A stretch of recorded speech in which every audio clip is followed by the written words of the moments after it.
Segala pujian hormat hanya bagi-Mu Tuhan, karena Engkau adalah Allah yang ajaib. Terima kasih kami boleh percaya kepada Allah yang bukan hanya kasih, tapi Engkau sanggup melakukan segala perkara. Kami taruh percaya kepadamu, kami pertaruhkan segala iman, sebab lebih baik percaya kepada Tuhan daripada bimbang dan meragukan. Hatiku memilih untuk percaya. Dan hamba percaya hari ini untuk setiap keluarga saat teduh yang menanti-nantikan sebuah mujizat dalam hidup mereka. Hamba yakini bahwa hari ini adalah hari yang ditentukan agar mereka menerima rahmat dari Tuhan. Sampaikan sabdamu, berkati firman-Mu, sembunyikan hamba-Mu di balik salib-Mu. Dalam nama Yesus. Amin. Amin. Puji Tuhan, saya yakin hari ini adalah hari yang telah Tuhan ciptakan untuk Anda. Hari ketika Anda akan menerima jawaban doa. Yang percaya katakan amin. Mari kita buka firman Tuhan. Saya berikan judul sharing saya sebentar lagi adalah Ku Percaya Mujizat. Anda bisa catat, Ku Percaya Mujizat.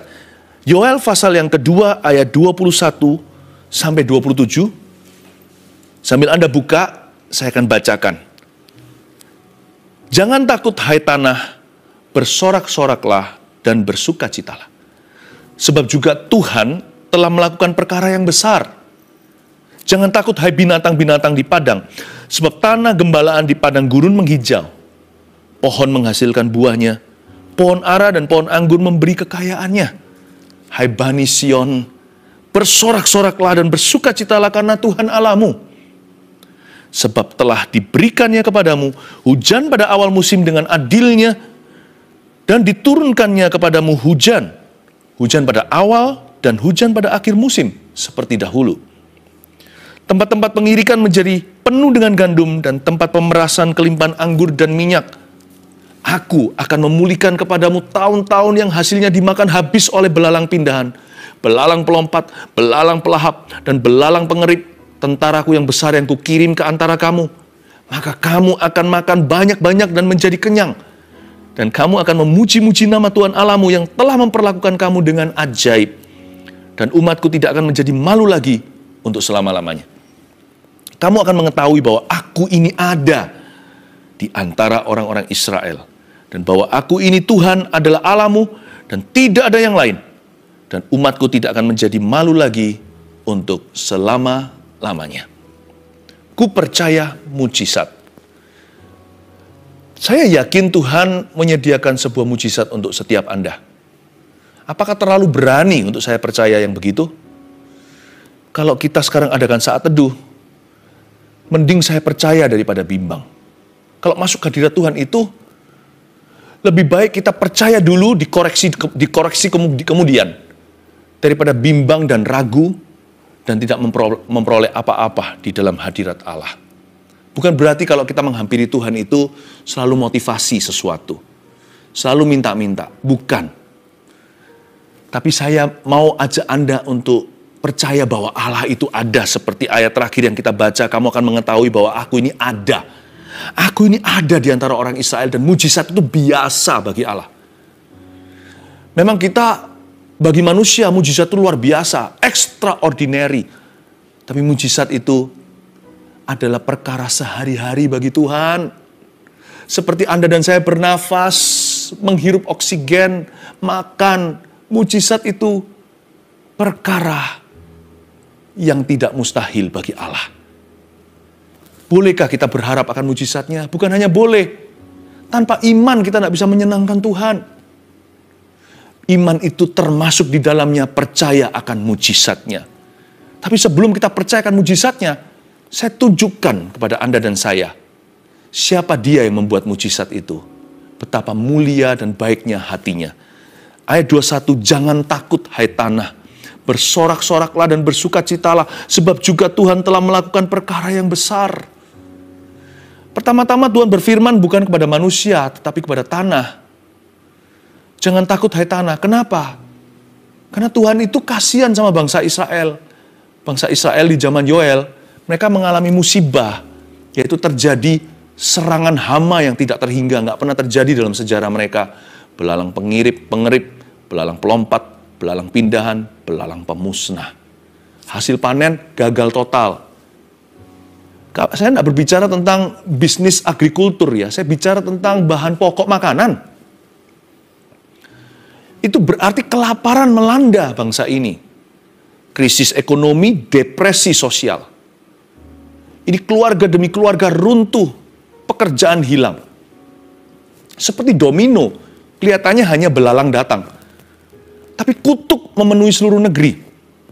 Ini masa yang sangat gelap buat Yoel dan bagi bangsanya. Seperti kita hari ini ketika dirudung masalah. Tapi kenapa Tuhan berfirman ke tanah, kok nggak berfirman ke bangsa Israel? Tuhan ingin menunjukkan betapa baik hatinya supaya kita tidak taruh rasa curiga dan berpikiran negatif tentang Tuhan kita. Jangan takut hai tanah. Kalau sama tanah aja Tuhan bisa kasihan, masa nggak bisa kasihan sama kita? Jadi jangan pernah salahkan atau tuduh Tuhan yang tidak-tidak. Kita berkata Tuhan nggak peduli. Kok tahu kalau Tuhan nggak peduli?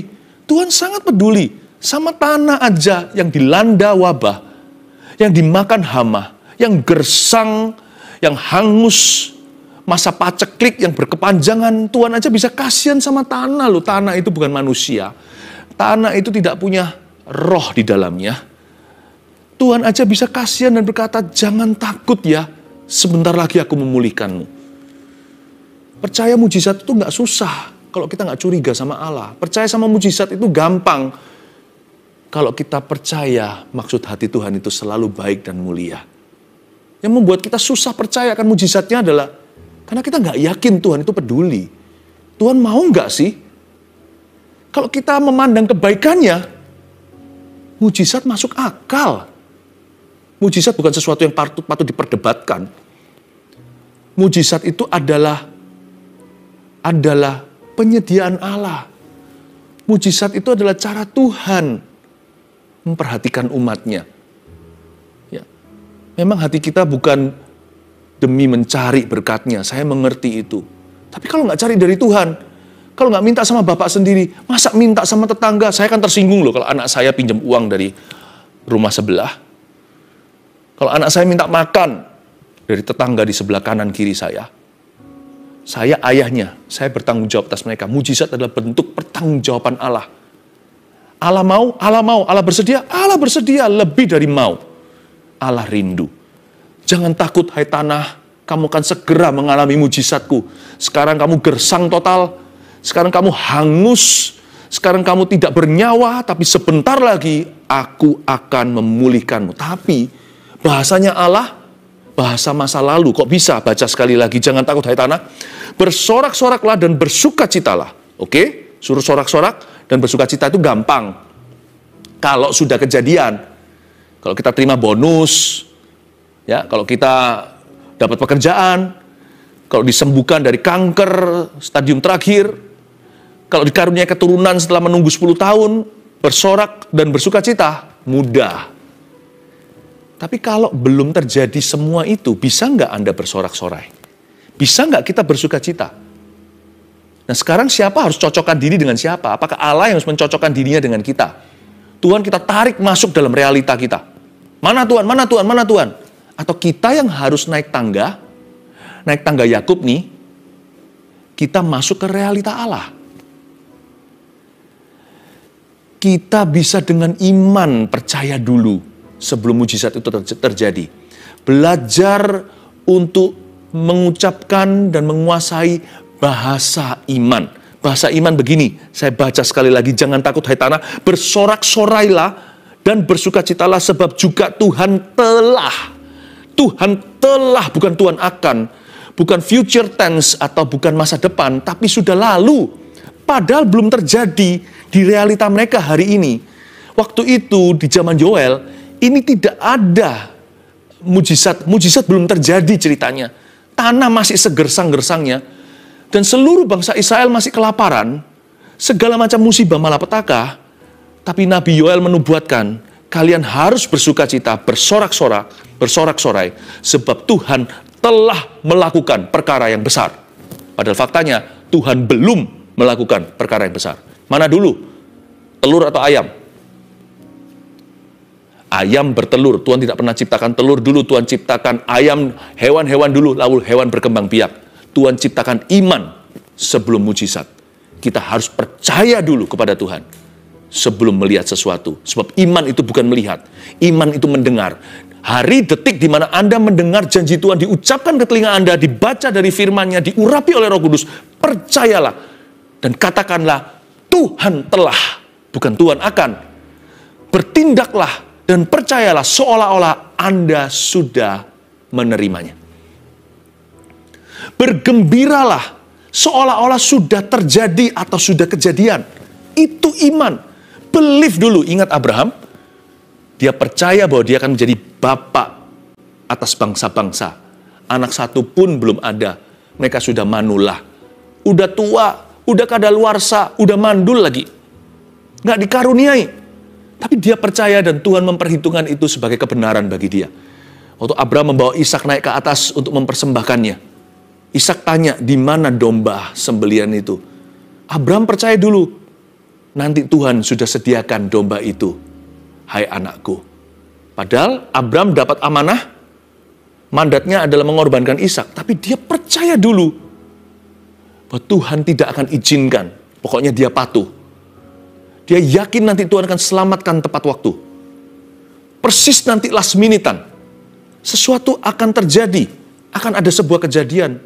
Dia menjawab anaknya dengan iman. Bukan hanya dia bicara bahasa Tuhan kepada Tuhan, dia bicara bahasa Tuhan kepada putra kesayangannya. Dia bicara bahasa iman kepada keluarganya. Nanti Tuhan sediakan, Yehovah Jireh, Allah yang menyediakan domba sembelian itu, hai anakku. Bahasa iman adalah bahasa telah. Bukan begini, tunjukkan dulu aku baru bersuka cita. Berikan dulu aku akan bersyukur kepadamu. No, bersyukur dulu.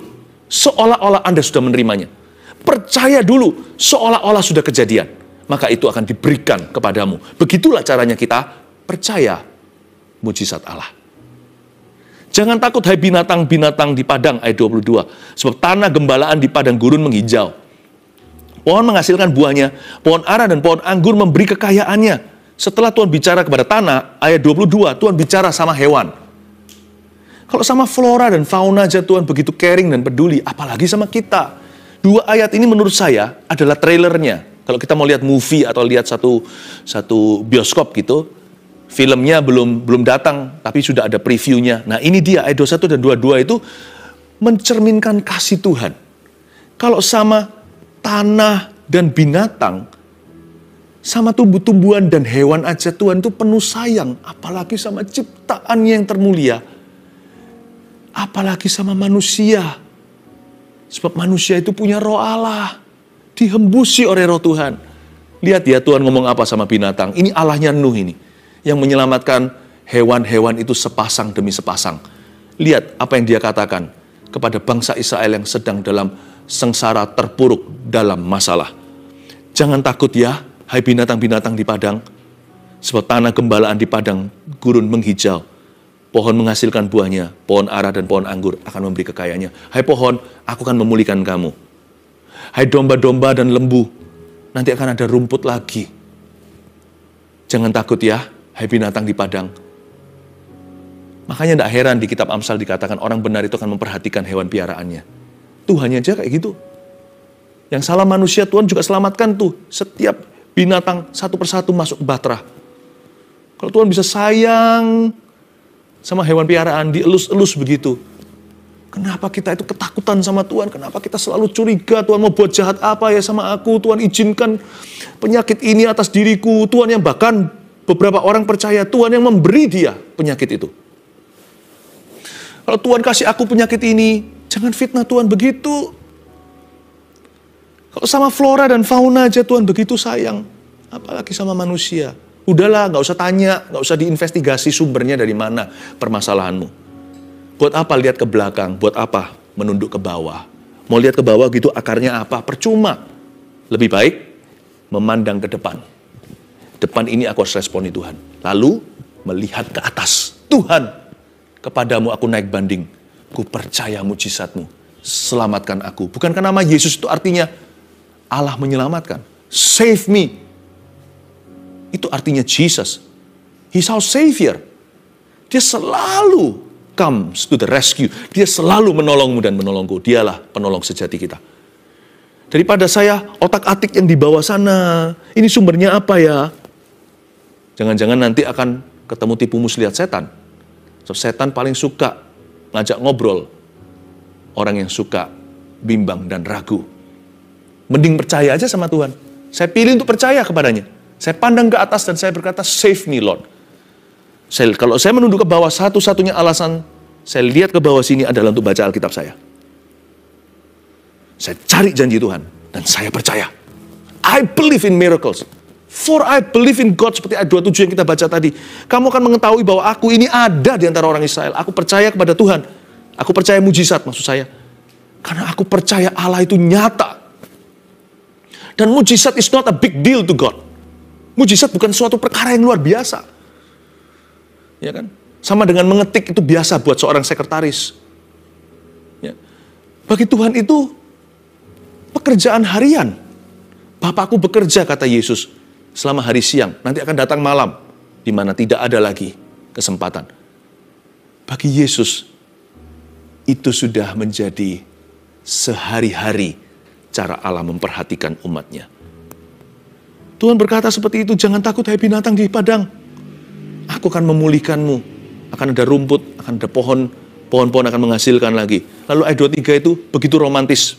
Sebutan ini sekilas lewat, kita nggak ngerti artinya. Makanya saya ajarkan supaya Anda dan saya memahami hati Allah lewat firman ini.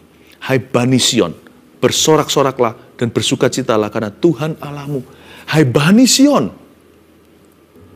Hai Bani Sion di sini itu adalah sebutan rumahan bangsa Israel. Sion itu sebuah tempat yang, Sion itu juga secara geografis bicara tentang the hill atau bukit yang di atasnya kota Yerusalem didirikan. Bicara tentang kota suci. Tapi Hai Bani Sion itu adalah sebutan ramah, sebutan sayang. Seperti suami dan istri memanggil, Hani, sayangku. Atau sama anaknya, aduh ini, sini anak papa, sini sayang, anak mama. Ya kan? Atau panggilan rumah apa? Aduh ini, nggak tahu ya, panggilan rumah ada. Macam-macam lah, setiap budayaan, setiap dialek, setiap daerah ada. Ya, ya. Dan Tuhan memanggil Hai Bani Sion. Itu panggilan Bapak kepada anak. Bersorak-soraklah dan bersukacitalah karena Tuhan Allahmu. Sebelum kamu lihat mujizatku, lihatlah hatiku. Aku mau, aku rindu, percayalah kepadaku. Aduh, sungkan minta sama Tuhan barang mahal. Siapa bilang mahal bagi Tuhan? Bagi Tuhan itu mudah. Jangan pernah kita itu mengkotakkan Tuhan dan memaksa dia turun ke level kita. Selain kita belajar berbicara bahasanya, pahami realita Allah. Tuhan itu sudah ada di masa depan kita. Kita di sini belum mengalami mujizat terjadi. Di depan sana kalau Anda percaya, sudah kejadian. Do you believe in His promise? Apakah Anda percaya akan janjinya? Hai Bani Sion, sini anak papa. Bersoraklah dan bersukacitalah karena Tuhan Allahmu. Kenapa disebut Bani Sion ya? Kenapa? Tuhan ingin mengingatkan kepada bangsa pilihan yang dirudung masalah dan wabah pandemi zaman itu. Tuhan ingin berkata kepada mereka, kalian jangan lupa kalian itu keturunan siapa? Kalian itu keturunan Abraham. Anak Abraham itulah Bani Sion. Bani itu kan keturunan. Ya. Kalau anak saya disebut Bani Philip Mantova, mereka harus ingat mereka anak Abraham. Mereka ahli waris janji juga. Tuhan ingatkan bahwa mereka itu adalah putra-putri kerajaan sorga. Makanya Tuhan pakai panggilan rumahan. You belong to me. You and I, we are family. Kamu milikku, kata Tuhan Yesus. Tuhan Yesus ngomong begini sama Anda sekarang, engkau milikku. Engkau dan aku itu keluarga. Kita itu orang sendiri. Kau orang rumahanku. Engkau family. Hai Bani Sion. Bersorak-sorak dan bersukacitalah karena Tuhan Allahmu. Sebelum kita percaya akan mujizatnya, percayalah bahwa Tuhan adalah Bapa yang peduli, Juru Selamat yang mampu. Sebab telah diberikannya kepadamu hujan pada awal musim dengan adilnya dan diturunkannya kepadamu hujan. Hujan pada awal dan hujan pada akhir musim seperti dahulu. Sekali lagi Nabi Yoel mengajarkan kepada kita bahasa iman. Sebab telah diberikannya kepadamu. Padahal faktanya waktu bangsa Israel menerima nubuatan ini, mereka masih di dalam padang gurun, masih di dalam masa paceklik berkepanjangan. Tapi Tuhan berkata melalui nabinya, sebab telah diberikannya. Mungkin ketika firman ini diberikan, belum akhir tahun. Mungkin masih bulan-bulan awal. Hujan pada awal musim itu sekitar bulan Maret dan April. Hujan pada akhir musim di Israel situ adalah September dan Oktober. Saya nggak tahu mereka mengalami wabah ini bulan apa ketika nubuatan ini diberikan. Tapi mereka sudah mengalami masa susah berkepanjangan. Krisis demi krisis menerpa mereka. Apa boleh buat? Panen gagal. Semua lo gagal. Dan ini pasti banyak orang yang kelaparan, mati, kena disease atau kena penyakit. Dan Tuhan berkata lewat Yoel, sebab Tuhan tidak berkata sebab akan diberikan kepadamu hujan awal dan hujan akhir. Tuhan berkata sebab telah diberikan kepadamu, seolah-olah sudah terjadi, seolah-olah mereka sudah menerima. Kalau kita mau mengalami apa yang Tuhan sediakan bagi kita, maka kita harus masuk ke realita Allah. Satu-satunya jalan masuk pada kasih karunia Roma 5 adalah iman. Dan iman itu bukan melihat dulu baru percaya. Iman itu percaya karena mendengar. Melihat kemudian. Makanya Yesus berkata kepada orang yang meminta kesembuhan padanya, Tuhan berkata, terjadilah sesuai dengan imanmu. Iman dulu, baru kejadian. Iman dulu, baru keluaran. Ya, seperti kitab-kitab di Perjanjian Lama, Kejadian, Keluaran. Setelah kita beriman, dengan sungguh-sungguh, kita di-usher masuk dalam realita Tuhan. Jadi di hati kita tuh dipenuhi dengan sebuah new reality. Seperti ada sebuah fakta yang sorgawi. Padahal aku di sini belum mengalami mujizat itu, hatiku percaya aku sudah menerimanya. Maka itu diberikan kepadaku. Makanya Yesus berkata kepada kita seperti ini. Jikalau engkau mengatakan sesuatu, kalau kamu tidak ragu akan perkataanmu sendiri, namun percaya bahwa engkau telah menerimanya, maka niscaya itu akan diberikan kepadamu tepat pada waktunya. Tentunya kita tidak bisa memanipulasi Tuhan. Iman itu bisa di-abuse atau bisa disalahgunakan. Saya sangat memahami itu. Yang saya sampaikan ini bukan semacam faith movement atau gerakan iman, bukan. Iman kita bukan pada iman loh ya. Iman kita adalah pada Tuhan dan pada firman ya. Iman pada iman itu begini, saya tutup mata nih, pikirkan mobil mewah, aku percaya, aku telah menerima mobil ini, aku percaya, aku beriman, dia masuk dalam realita hidupku. Aku percaya Tuhan sudah memberikan, aku sudah menerimanya, seolah-olah sudah terjadi dan sudah kejadian. Bim salah bim, buka mata, tiba-tiba ada mobil mewah. Itu halusinasi namanya. Iman kita bukan pada iman ya. I'm not having faith in faith. And I'm not teaching you to have faith in faith. Ya. Nanti kita jadi orang yang gegabah, ngawur, tersesat. Lautan atau sungai lagi pasang, kita mau jalan di atas air. Aku beriman. Iman itu bukan main percaya-percayaan, menguji nyali, mencobai Tuhan. Pertanyaannya, bisa nggak kalau kita jalan di atas air? Bisa. Tapi pertanyaan untuk apa? Andai kata kalau ada suatu keperluan yang mendesak, satu-satunya jalan ke sana itu hanya berjalan di atas air gitu. Seperti Yesus mau menolong murid-murid Yesus yang sedang terkatung-katung di tengah lautan sudah 9 jam. Mereka hampir binasa karena badai taufan. Kalau satu-satunya jalan hanya itu, jangan satu pun di antara kita ragu bahwa Allah sanggup melakukan segala sesuatu. Tapi kalau untuk sosokan buat apa? Kita tidak beriman pada iman. Kita tidak main-main iman. Kita beriman pada firman. Dan firman, rema, Tuhan ucapkan di mulut kita. Kalau Tuhan tidak suruh kita jalan di atas air, siap-siap tenggelam. Kalau Tuhan tidak pernah janjikan kepada kita sesuatu yang kita inginkan, sesuatu yang duniawi contohnya, buat apa memanipulasi Tuhan? Ini bukan berarti iman pada iman. Saya ngerti bahwa iman bisa disalahgunakan. I totally understand that. Saya sangat memahami. Tetapi jikalau Tuhan sudah berfirman dalam hidupmu, itu firman Tuhan. Dan itu ditemukan dalam Alkitab. Dan janji Tuhan itu nyata.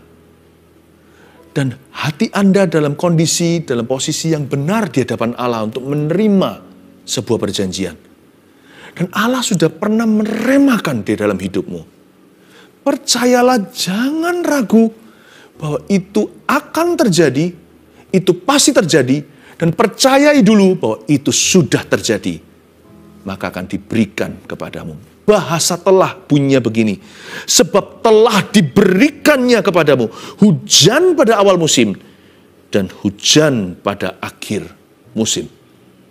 Bagi bangsa Israel kuno, mereka tidak punya irigasi untuk mengairi agrikultur mereka. Pertanian mereka bergantung sepenuhnya akan curahan hujan. Jadi para petani ini belajar to exercise their faith. Mereka lihat wabah yang luar biasa, melihat hama, panen gagal total, kelaparan kiri kanan. Dan mereka berkata kali ini, Tuhan, mereka diajari oleh Nabi Yoel, doanya begini, terima kasih untuk hujan yang akan kau kirimkan. Aku yakini hujan itu telah terjadi, sekarang lagi OTW atau on the way. Mungkin mereka mengucapkannya itu bulan Januari, mereka percaya untuk Maret, April. Mungkin sudah lewat, mereka sekarang di Mei. Mereka berkata, September, Oktober Tuhan ya, janjimu akan digenapi dalam hidupku. Mereka bukan percaya akan bulan tertentu. Gak ada bulan yang keramat, gak ada hari yang keramat, setiap hari adalah harinya Tuhan. Tapi kalau Tuhan sudah berbicara hujan akhir musim, mereka tahu itu adalah September, Oktober, maka mereka klaim janji itu dengan iman. Dan bahasanya begini, aku bersyukur engkau telah mendengar doaku. Aku terima dengan iman, September dan Oktober, hujan akhir akan datang. Dan aku percaya itu sudah terjadi. Aku percaya dengan segenap imanku. I claim this by faith. Aku mengklaimnya di dalam nama Yesus. Nah, Nabi Yoel berhasil mengajarkan kepada para petani Israel untuk menyelamatkan bangsanya dari kelaparan yang hebat akibat hama. Apakah Tuhan, apakah Anda juga seperti petani-petani Israel itu yang menantikan janji? Anda juga akan menyelamatkan orang lain karena iman Anda. Dan saya yakin Tuhan sanggup menolong Anda dalam segala keadaan. Tempat-tempat pengirikan menjadi penuh dengan gandum ayat 24 dan tempat pemerasan kelimpahan anggur dan minyak sudah kejadian?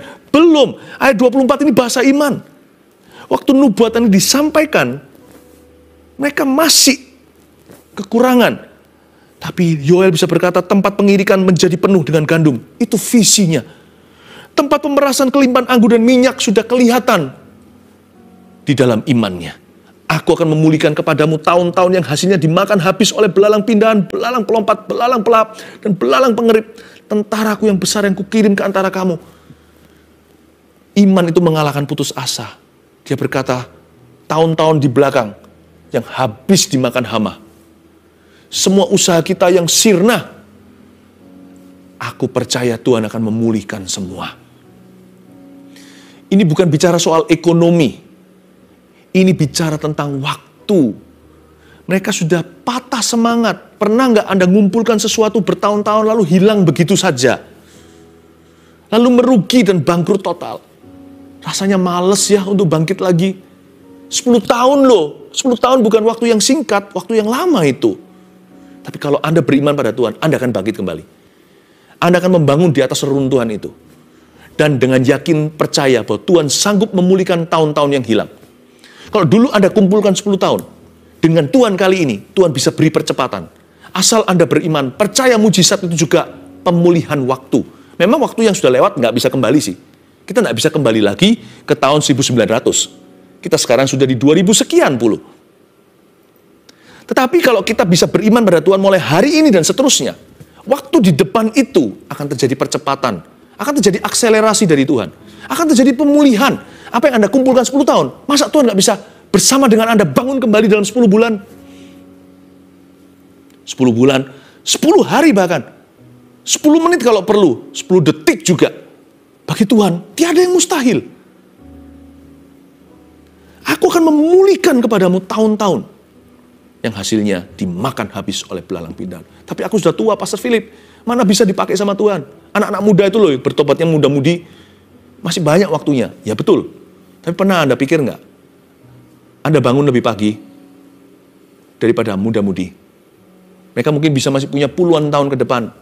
Jikalau Anda merasa diri sudah manula, umur 60 tahun ke atas, mungkin waktunya sudah tinggal seperempat. Atau waktunya sudah tinggal sedikit, usia Anda semakin singkat.